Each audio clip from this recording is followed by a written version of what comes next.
আরে আমরা তো জানতাম যে তুমি পরীক্ষায় ফেল করবে আর আমরা পাশ করেছি। আর মজা তো তখনই পাবো যখন তোমাকে বাবা মারবে।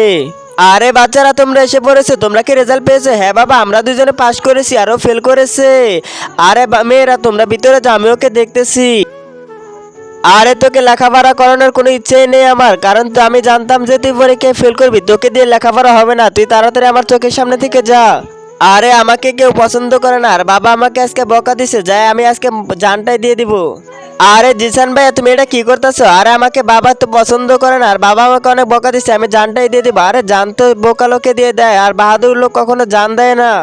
আর বাহাদুর লোক কখনো বিপদ দেখে ভয় পায় না। আর তুমি কি করে ভাবলা যে তোমার মৃত্যুর পর আমরা খুশি হয়ে যাবো? আর তুমি বাবার কথা না ভাবলা, কিন্তু মায়ের কথা তো ভাবতে পারো।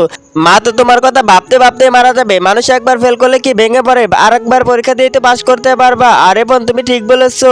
এরপর থেকে আমি এমনটা করবো না, কখনো এমনটা ভাববো না।